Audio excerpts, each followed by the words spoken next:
Hi, ഇത് പറശ്ശിനിക്കടവ് അമ്പലത്തിൽ വന്നതാണ്. അമ്പലത്തിൽ ഭയങ്കര തിരക്കാണ്. ഒരുപാട് ആൾക്കാരുണ്ട്. ഞങ്ങൾ കുറച്ച് സമയം ബോട്ട് വരുന്നത് നോക്കിയിരുന്നു. ഈ ബോട്ടിനെ കാണാൻ സൂപ്പറായിരുന്നു. ആ കൂട്ടത്തിൽ കുറച്ച് ഭംഗിയുള്ള ബോട്ട് ഇതായിരുന്നു കേട്ടോ.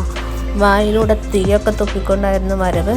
കുറച്ച് സമയം ഞാനും എല്ലാവരും എൻ്റെ മക്കളും ഒക്കെ ഇതിനെ നോക്കി നിന്നു. ഭയങ്കര തിരക്കായിരുന്നു. നല്ല ഭംഗിയുണ്ട് കാണാൻ. അത് പ്രത്യേക ഐശ്വര്യം. ഇവരൊക്കെ പിടിച്ചുകൊണ്ട് പോകാൻ കുറച്ച് പാട് കിട്ടും. ദൂട്ടൻ ഇവനെ പിടിക്കാനാണ് കുറച്ചധികം പാട്. കാരണം ഒരു പിടപ്പനാണ്. ഞാൻ വരുന്നില്ല, എനിക്ക് ബോട്ടിൽ കയറണം. അങ്ങനെ ഞങ്ങൾ അമ്പലത്തിലൊക്കെ കയറി.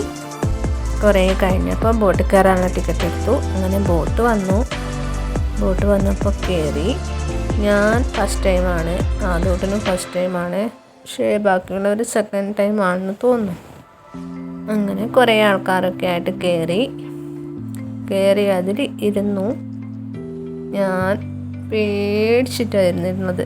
കാരണം പണ്ട് ഈ ബോട്ടൊക്കെ വരുന്നതിന് മുന്നേ എൻ്റെ അമ്മയുടെ ചേച്ചിയുടെ വീട് തൊട്ടപ്പുറത്താണ്. അപ്പോൾ ഈ ബോട്ട് സൗകര്യമൊന്നും ഞാൻ ചെറുപ്പത്തിലുണ്ടായിരുന്നപ്പോൾ ഉണ്ടായിരുന്നില്ല. അപ്പുറത്തെ കരക്കുന്ന ഒരു തോണിയുണ്ട്. ആ തോണിയിലൂടെ ഇപ്പുറത്ത് വരും. ആ തോണി തന്നെ അപ്പുറത്ത് കൊണ്ടാക്കും. ഓരോ മണിക്കൂർ അപ്പുറത്ത് ആൾക്കാർ വരുമ്പോൾ വിളിക്കും, ഇപ്പുറത്ത് വരും. ഇപ്പുറത്ത് വരുമ്പോൾ ഇപ്പുറത്തെ ആൾക്കാരെയും കൂട്ടി അപ്പുറത്ത് പോകും. അങ്ങനെ ഒരു ദിവസം ഞാൻ ഒരു ഉച്ച സമയത്ത് ഞാനും അമ്മയും ആട്ടിന് തിരിച്ചു പോകുമ്പോൾ പുഴയുടെ നടുക്കെത്തിയപ്പോൾ ഒരു ബോട്ട് അതിലേ പോയി. അപ്പോൾ ആ ബോട്ട് പോയ സമയം അതിൽ കുറേ ഓളങ്ങൾ ഭയങ്കരമായിട്ട് വന്നു. അപ്പോൾ തോണി ആടി ഉലയാൻ തുടങ്ങി. ഞാനാണെങ്കിൽ ഭയങ്കര കരച്ചിലായിരുന്നു. അതിനുശേഷം എനിക്ക് ഭയങ്കര പേടിയാണ് വെള്ളത്തിൽ കീഴാൻ. അല്ലെങ്കിലേ വെള്ളം ഒരുപാട് കണ്ടാൽ ഭയങ്കര പേടിയാണ്. അച്ഛനും അമ്മ ഏച്ചി എൻ്റെ മോൻ വെള്ളത്തിൽ നോക്കിയിരിക്കുന്നു. ശ്രാവൺ കിട്ടു ഇവർക്കൊന്നും ഒരു പേടി ഉണ്ടായിട്ടില്ല.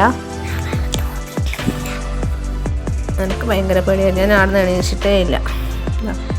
അതും ഇങ്ങും നടക്കൽ തന്നെയായിരുന്നു പണി. ദേട്ടൻ കുറേ ആൾക്കാരുണ്ടായിരുന്നു. അവരൊക്കെ കുറേ കഴിഞ്ഞപ്പോൾ നല്ല പാട്ടൊക്കെ ഉണ്ടായിരുന്നു ഇതിൽ ഡാൻസ് കളിക്കാൻ പറ്റിയ. പക്ഷേ എനിക്ക് എണീക്കാൻ പേടിയായതുകൊണ്ട് അതുകൊണ്ട് സ്റ്റെപ്പ് ഇട്ടില്ല. പക്ഷേ ഇടണം എന്നൊക്കെ ഉണ്ടായിരുന്നു. അതിനൊരു